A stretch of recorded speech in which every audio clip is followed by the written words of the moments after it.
In the first quarter, I think it was, Sarah Strong had a couple missed passes. She ended the night with 6 turnovers. What was going through your head? Probably a lot more than was going through hers.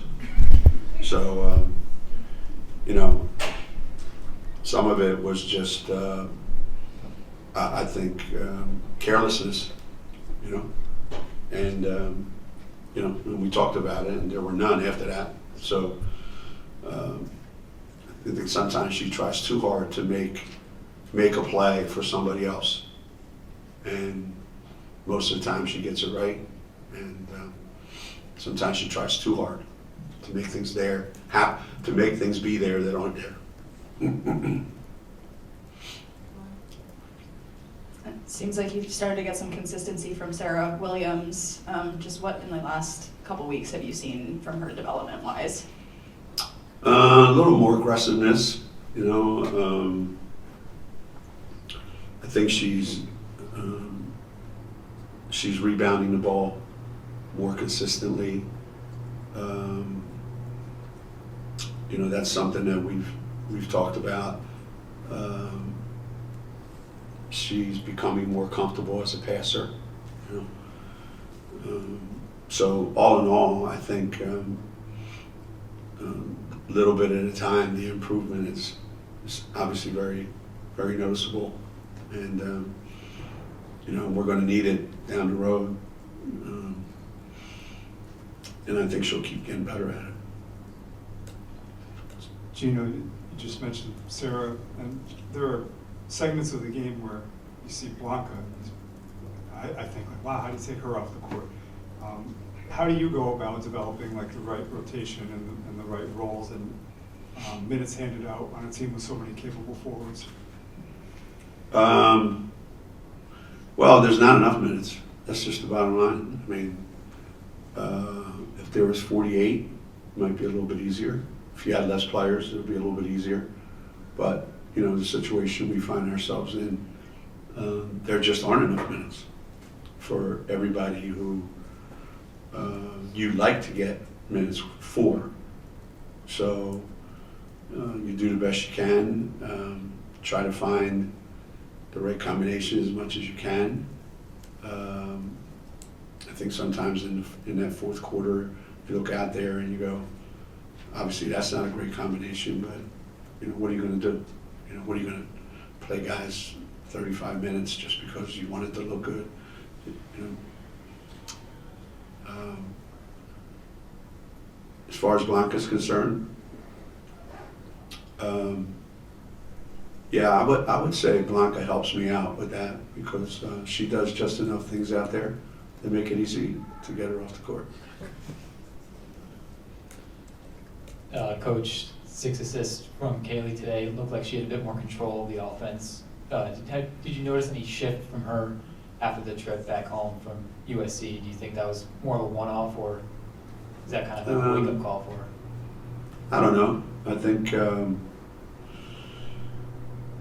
think it's probably natural that you know, the emotions of going back and you know, playing against people that were your teammates at one time, playing in a place where you played in your home games, and probably, you know, some great memories there.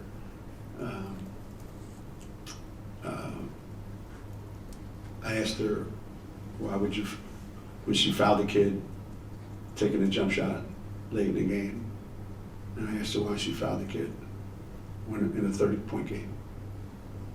She said, I didn't want her to score. Well, you didn't want her to score that way. You wanted her to score making free throws. So, I'm trying to teach her scoring is scoring.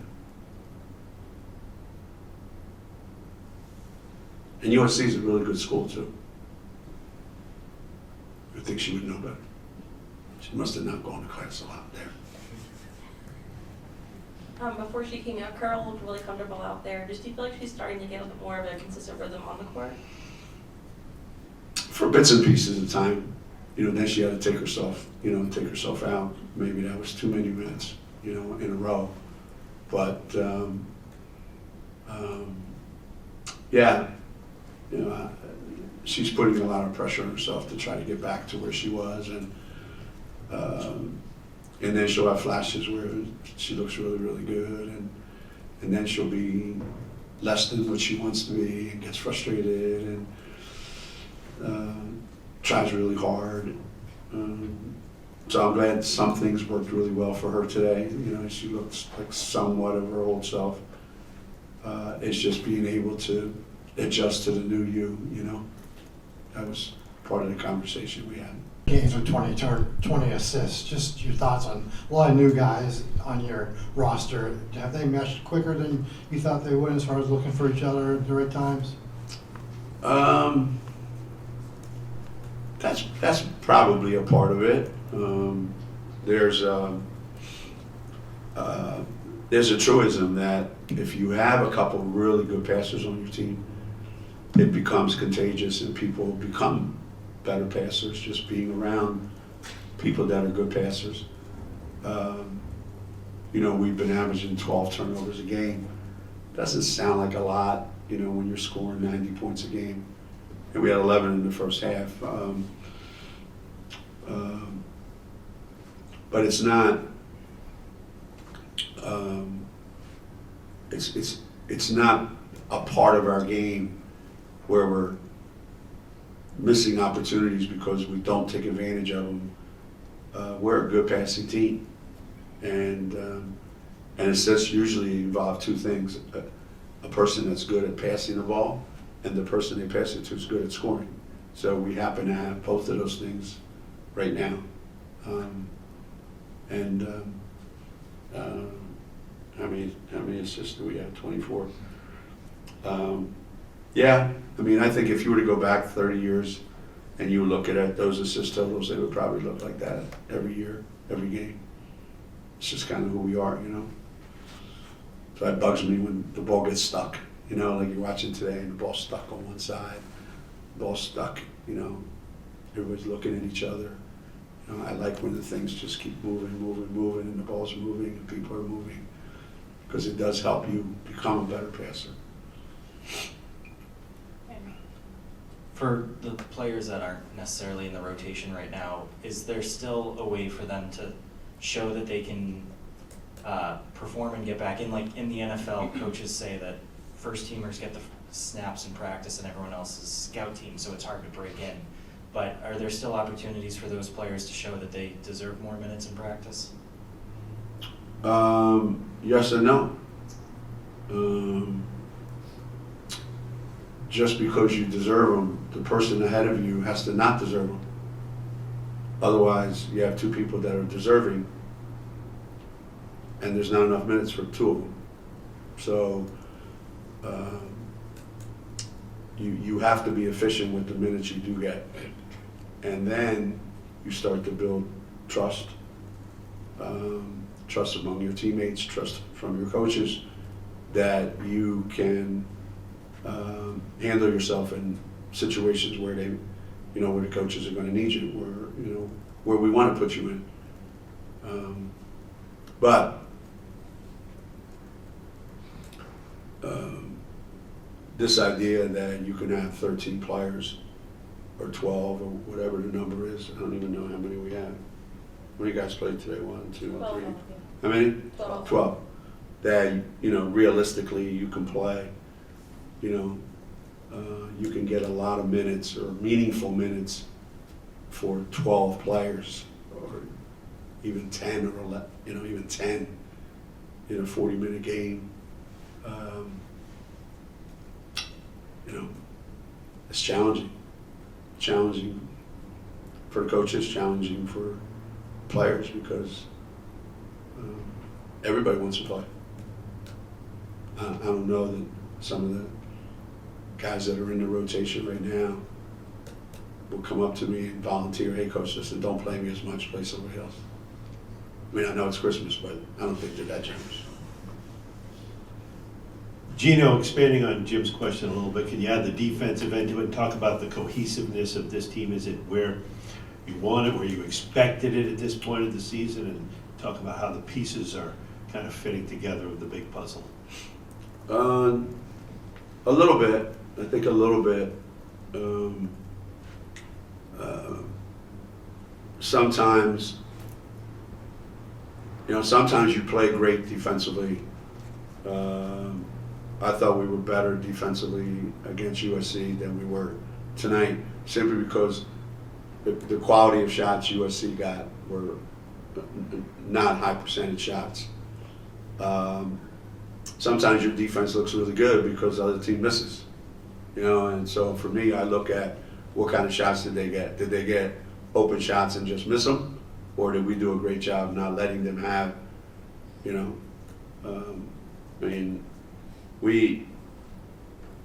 we're trying to concentrate really, really hard on taking some things like, in today's world, you have to be really, really good defensively defending the three-point line, and I think that's something that you're constantly working on. So that's something that I'm never satisfied with. And you have to be really good at your transition defense. And that's something that most coaches are never satisfied with. And you have to be great at defensive rebound. So if you can do those three things, then your defense looks pretty good, that I think we would be this good this time of the season. What's our record? 11 games in the season. I don't know. Last year it took us a long time to become a really, really, really, really good defensive team. So I think time will tell, But I like where we are. I think we could be a lot better.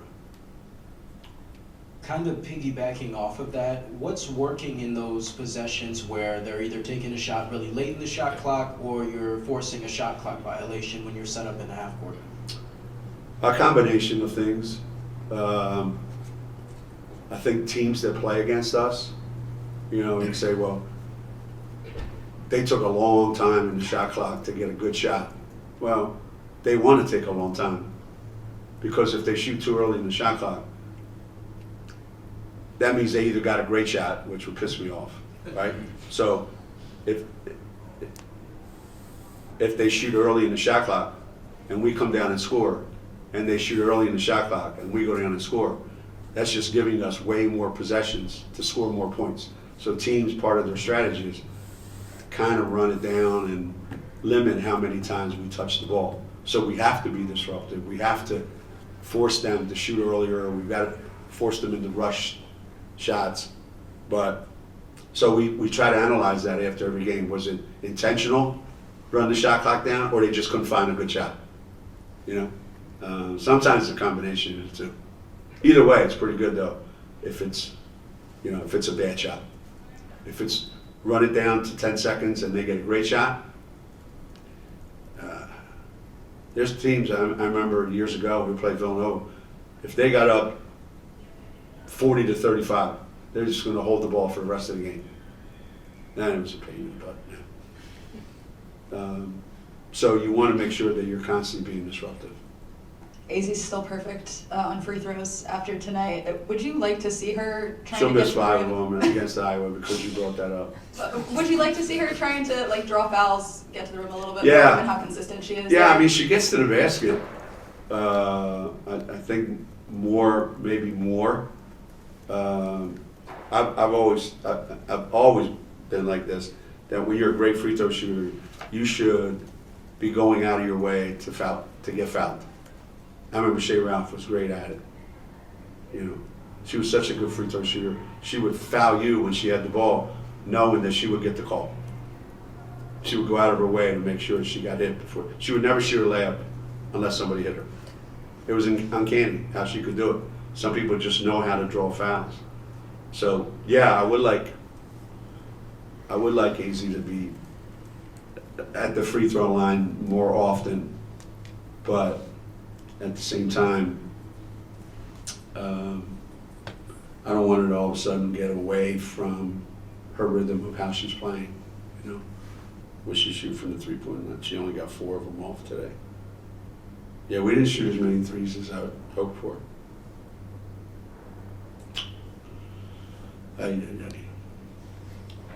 Just shift the gears a little bit to Saturday. Just what are your thoughts on Iowa and the top 11 matchup?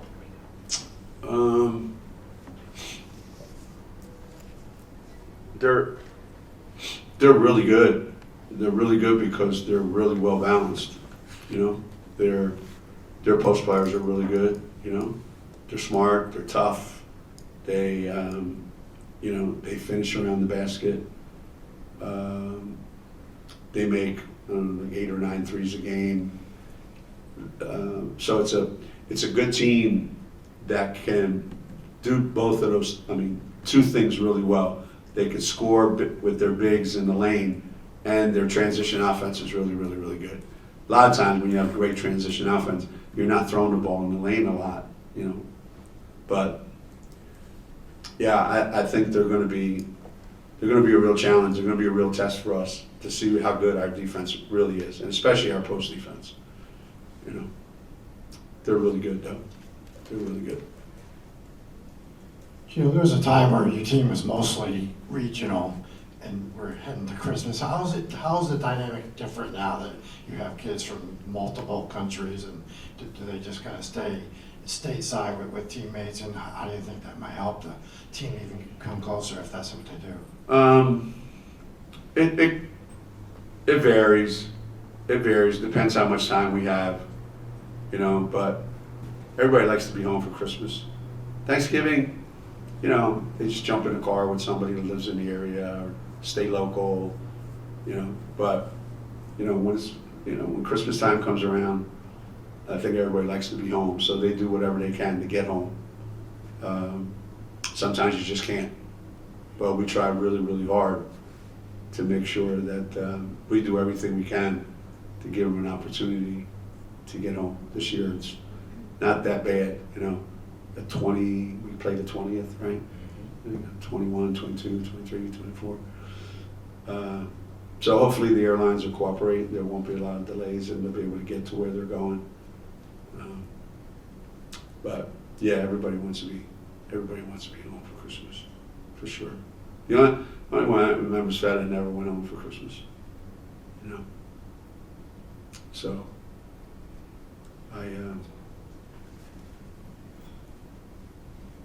but I enjoyed having her at my house, but I've always felt kind of a little bit like, you know, I'm sure she'd like to be home, you know.